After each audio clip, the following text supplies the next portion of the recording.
I wanted to just have a conversation together about some of the biggest myths. Let's just bust some of those big myths about just real estate in general, whether you're buying, selling, investing. And then at the very end, we're actually going to share some myths for agents as well, like agent facing or just like myths about being in the real estate industry. So be sure to stay tuned until the end. You won't want to miss that. There are so many myths. There's a lot of myths. This is a myth-filled industry. I mean, okay, Yes. here's just a theoretic question for you.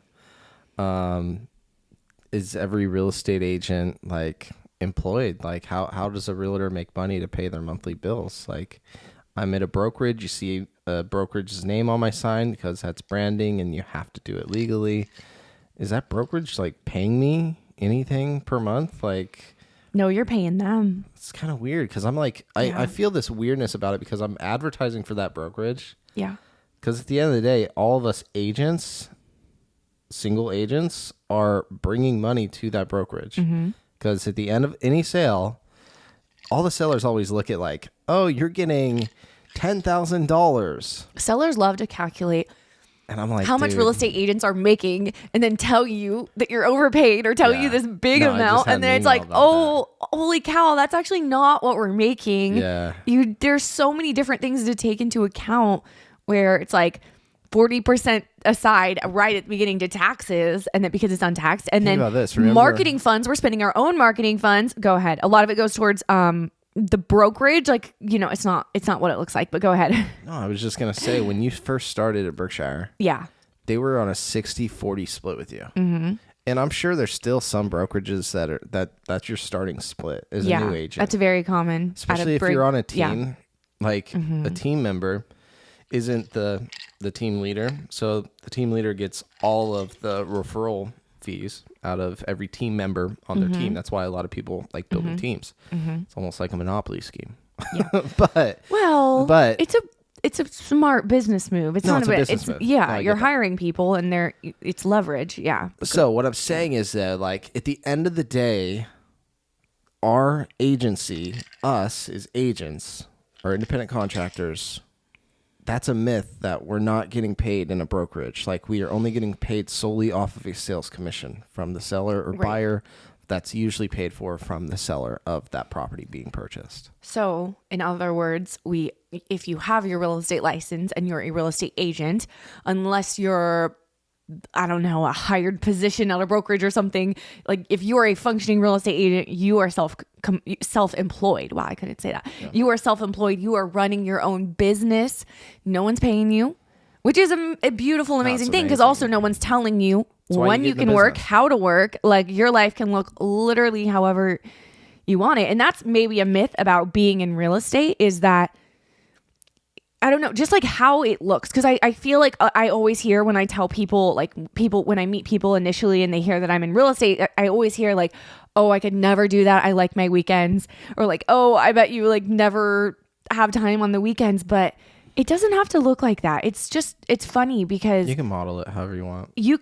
One person could be running a real estate business over here and they could be getting their business through open houses and they are working on weekends or for sale by owners or events or whatever. And then another person running their business over here, like us making video content, and the buyer or the clients come to us and our days are going to look totally different because we're spending our time.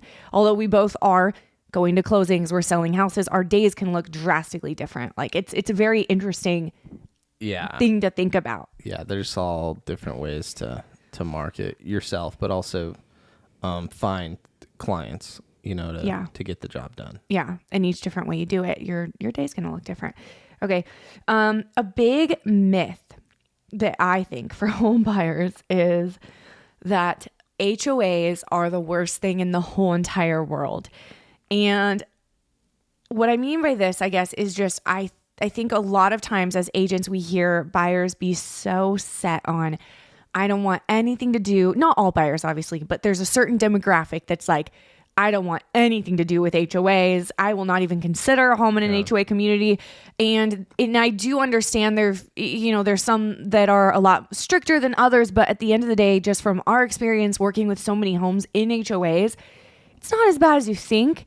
and it's not going to ruin your life. Like, you know what I mean? Like, some of them are more restrictive than others, but there could be a great house in an HOA community. Yeah, no, it's not the end of the world. It's not the end of the world. It's a possibility.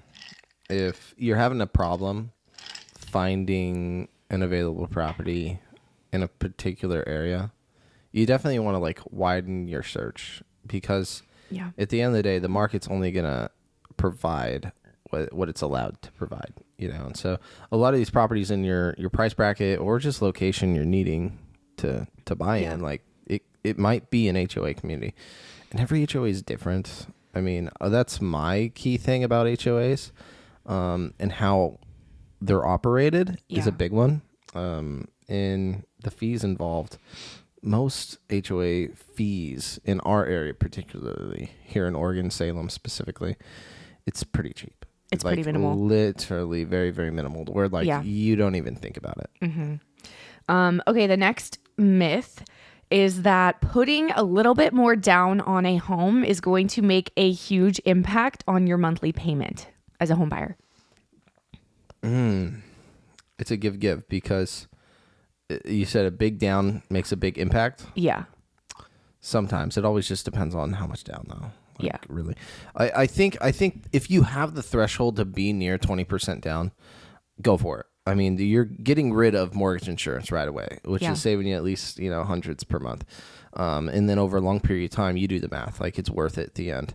I believe you may get a little bit better interest rate as well. But that's definitely a lending question, though, because here's the deal. A lot of you and a lot of buyers that I'm working with right now just don't have the cash.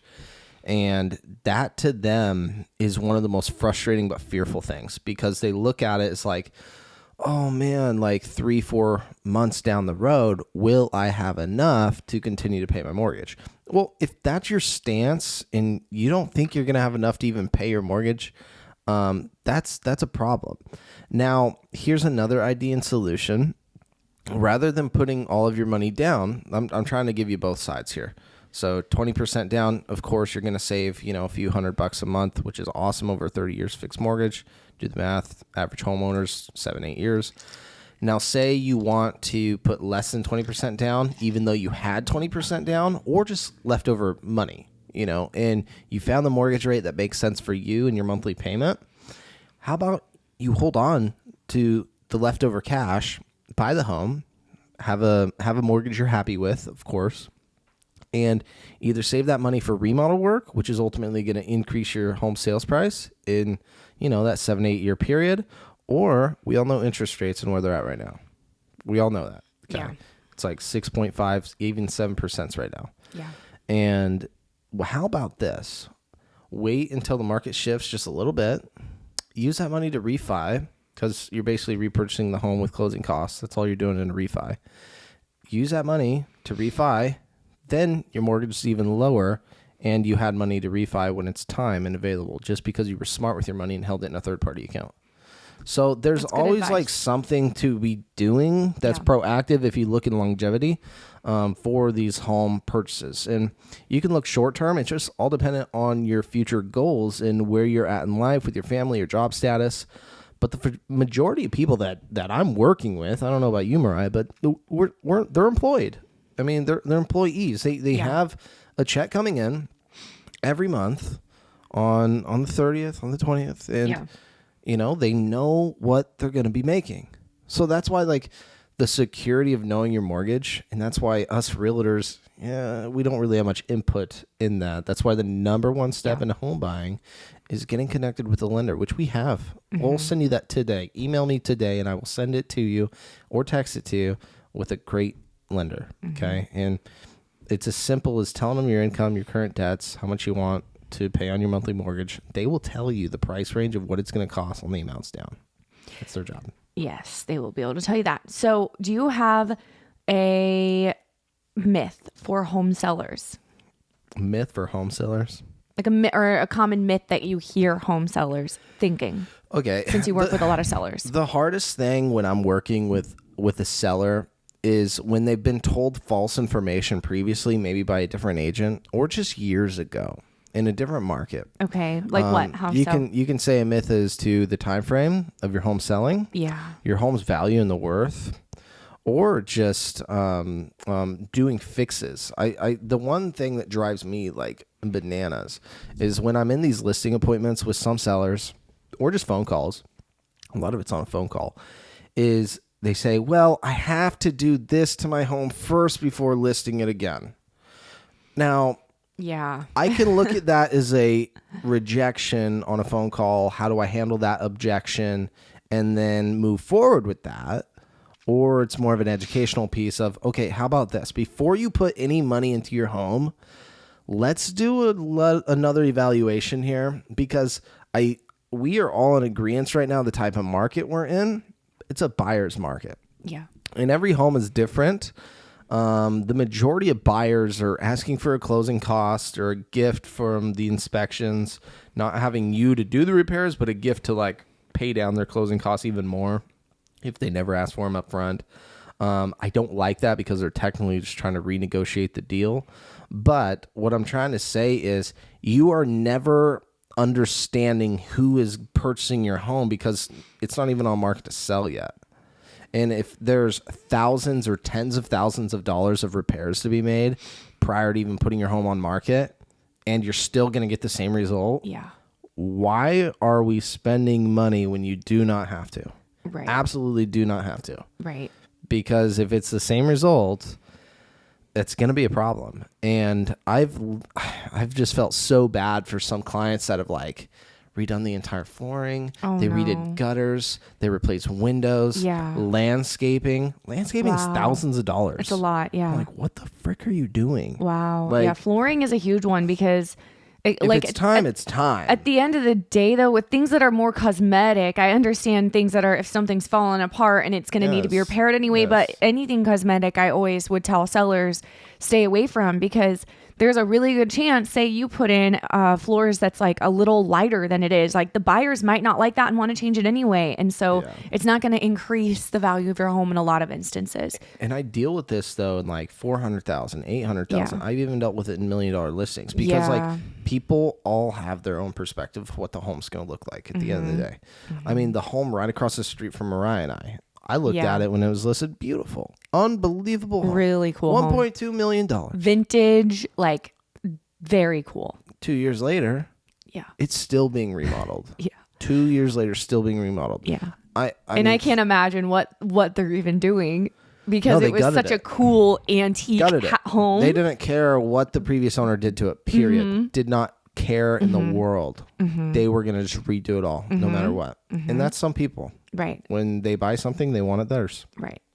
Okay. Now, another myth. This is a myth that is for anybody interested in getting in real estate or a real estate agent. And I think a myth that we hear often, just being in the real estate industry, is that it is a good idea to get your real estate license just to have. I don't think that's a good idea, because here's why. Say you want to just have it because you do a couple transactions a year.